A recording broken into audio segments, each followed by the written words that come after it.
చాలా సంతోషంగా ఉంది. ఇంతమంది చక్కటి పిల్లలు మీరందరూ హ్యాపీగా వచ్చారు.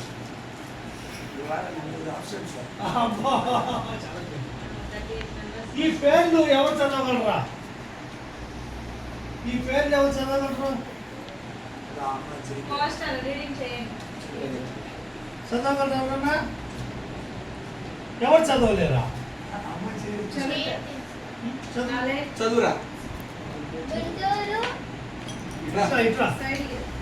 గుంటూరు చిల్డ్రన్స్ క్లబ్ మరియు విశ్వమానవ సంక్షేమ సంఘం, యూనిస్ human welfare excursion, UHWA tuition centre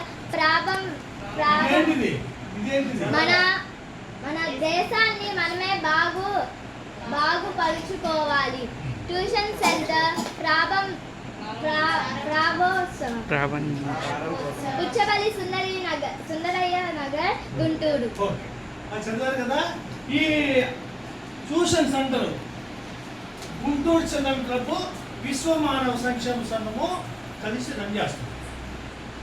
మా విశ్వమానవ సంక్షేమ సంఘం తరఫున నేను దీని వ్యవస్థాపకుని. నేను ఇక్కడ ఇది 58వ సెంటర్ అన్నమాట. ఇటువంటి ట్యూషన్ సెంటర్లు తెలంగాణ, ఆంధ్రాలో ఇప్పుడే ఒకటి ఓపెన్ చేసి వచ్చా 57. ఇది 58వ సెంటర్. అంటే 58 సెంటర్లో పిల్లలకి ట్యూషన్ సెంటర్ చెప్తున్నాం. మా ప్రధాన ఉద్దేశం ఏంటి? ఈ దేశం బాగుపడాలి. ఈ దేశం బాగుపడాలంటే ఏంటి? దేశంలో ప్రజలు బాగుంటే దేశం బాగుపడ్డది. ప్రజలు ఉన్నతమైన పౌరులుగా ఉండాలి. ఈరోజు మోక్షగుండం విశ్వేశ్వరయ్య పేరు ఎవరైనా వచ్చిందారా? మోక్షగుండం విశ్వేశ్వరయ్య చాలా గొప్ప ఇంజనీర్, ప్రపంచంలో కల్లా గొప్ప ఇంజనీర్. ఆయన ఎన్నో డ్యామ్స్ కట్టారు, ఎన్నో గొప్ప.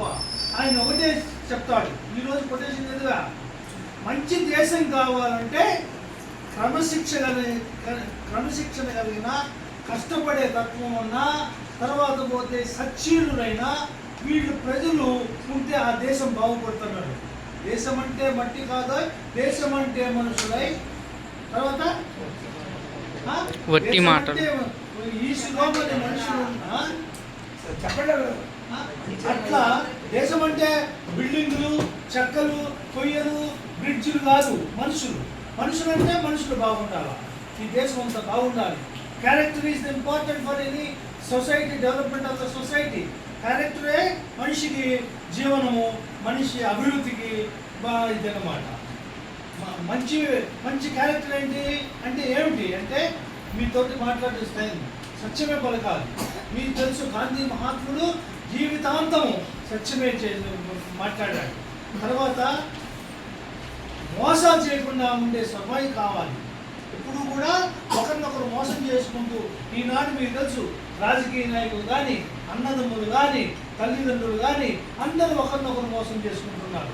ఈ పాలలో కల్తీ చేస్తున్నారు, ఆయిల్లో తినే దాంట్లో కల్తీ చేస్తున్నారు. అసలు ఈ సమాజము ఎటుపోతున్నదో అర్థం కావట్లేదు. అటువంటి మనము ఉన్నతమైన సమాజాన్ని నిర్మించాలి. అదే మనము అమెరికాలోనో, తర్వాత యూరోప్ కంట్రీస్లోనో ఎటువంటి కల్తీ నూనె అమ్ముతారా? కల్తీ నూనె చచ్చినా మన తేనె కూడా కల్తీ, బెల్లంలో నీళ్లు పోస్తారు. ఇటువంటి మోసాలకి ఆలవాదమైంది మన దేశం. అటువంటి మోసాలు లేకుండా చేయాలి. అటువంటి తర్వాత పోతే మీరు పరిశుభ్రతకి చాలా ఇంపార్టెంట్ ఇవ్వాలి. మీరు ఎన్నో దేశాలు ఉన్నాయి, ఎంత పరిశుభ్రతగా ఉంటుంది తల్లి, అది ఒక ఈ దేశము ఎక్కడ పట్టిన చెత్త ఉంటుంది. లేదే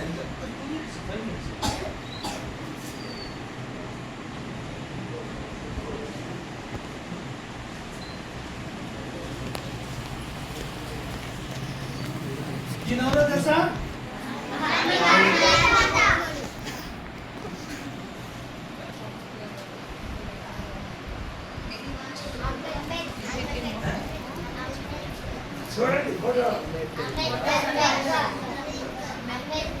నేతాజీ సుభాష్ చంద్ర బోస్. ఎవరు? సర్దార్ వల్లభాయ్ పటేల్. సర్దార్ వల్లభాయ్ పటేల్.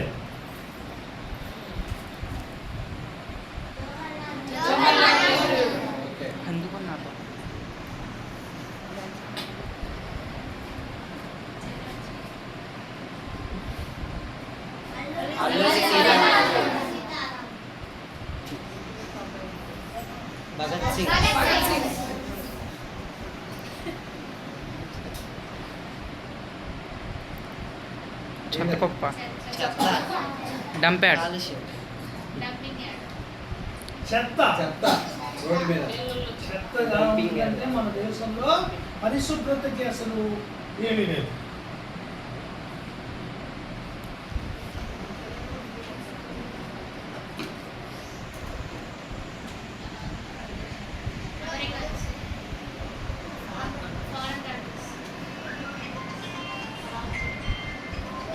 ఎట్లా ఉంది అమెరికా?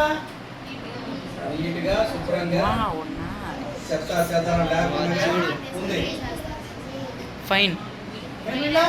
మన దేశం ఎప్పుడు కావాలా అంటే ఎంత కష్టపడితే మన దేశం ఇలా తయారవుతుందని ఆలోచించాలి. కరెక్టేనా? మన దేశం కూడా ఇట్లా పరిశుభ్రంగా చక్కగా ఉండాలి. అది ఎంతో కష్టం అంటే ఇది మేము ఆలోచించాలి. ఈ దేశాన్ని మనము చెత్త లేనటువంటి చాలా ప్రభుత్వాలకి అసలు చెత్త ఎన్ని రకాలు వాటిని ఎలా ప్రాసెస్ చేయాలి ప్రభుత్వాలకు ఆలోచన లేదు, మనకు కూడా లేదన్నమాట. అందువల్ల ఇది మనం అందరము ఒకటే ఈ దేశము పరిశుభ్రంగా ఉండే విధంగా చూసుకోవాలి. స్వచ్ఛ భారత్ చేయాలా, మొక్కలు నాటాలా. ఎక్కడ పడితే మొక్కలు ఏమొస్తుంది? మొక్కలు మనకు ఆక్సిజన్ ఇస్తుంది. గాలి ఆక్సిజన్ మనము మిగతా బస్సులు పొగదుతుంది, పరిశ్రమల్లో పొగ వస్తుంది. అవన్నీ చెడ్డ కార్బన్ డైఆక్సైడ్ అవి పీల్చుకుంటే మనకు ఊపిరితిత్తులు పోవటం అవన్నీ జరుగుతాయి. దాన్ని కార్బన్ డైఆక్సైడ్ చెట్టు పీల్చుకొని మనకు ఆక్సిజన్ ఇస్తుంది. అందువల్ల మొక్కలు ఎంతో నాటితే అంత ఆక్సిజన్ వచ్చి మనం ఆరోగ్యంగా ఉంటుంది. ఆ చెట్ల వలన చక్కటి నీడొస్తాయి, వర్షాలు సమయానికి పడతాయి. ఇవన్నీ కూడా మనం మొక్కలు నాటుతూ ఉండాలి. మీరు ఈ విధంగా మన దేశాన్ని ఉన్నతమైన స్థితికి తీసుకెళ్ళాలంటే ముందు మనము క్రమశిక్షణ, సమయపాలన అంటే ఏంటి? సమయపాలన అంటే ఏంటి చెప్పండి? మనము 8ంటికి చూసి రావాలంటే 7:55కి వచ్చి ఉండాలి. ఫారిన్ ఏంటి? ఒకటి 10ంటికి రానంటే అపాయింట్మెంట్ ఇస్తే 10:05 పోయినా కూడా రాని అపాయింట్మెంట్ క్యాన్సిల్ చేస్తారు. జపాన్లో ఒక్క నిమిషం ట్రైను లేట్ అయితే వాళ్ళందరూ సారీ చెప్తారు. ఒక్క నిమిషం లేట్ అయితే సారీ చెప్తారు. ఎందుకని సారీ అండి, 1 మినిట్ ట్రైన్ లేట్ అయిందని. ఆ స్థితికి మనకు గంటలు రోజు కొద్ది పోతూ ఉంటాయి అని మనం చెప్పాం. అంటే మనం ఎంతో డెవలప్ కావాలా. శాస్త్ర సాంకేతిక రంగాల్లో, వైద్య రంగంలో, క్రమశిక్షణను సామాజిక పరిస్థితులు అన్నింటిలో కూడా మనం అభివృద్ధి చెంది ఈ దేశాన్ని ముందుకు తీసుకెళ్ళాలా అని కోరుతూ, ఇంకా టైం లేదు కాబట్టి ఇంకా 2 సెంటర్లు ఓపెన్ చేయాలా. ఇది ఎన్నో సెంటర్ తెలుసా? 58వ సెంటర్. ఇంకా 2 సెంటర్లు అయితే 60 అయిపోతాయి అనమాట. ఓకే తల్లి, bye to all of you. Thank you. తీసావు.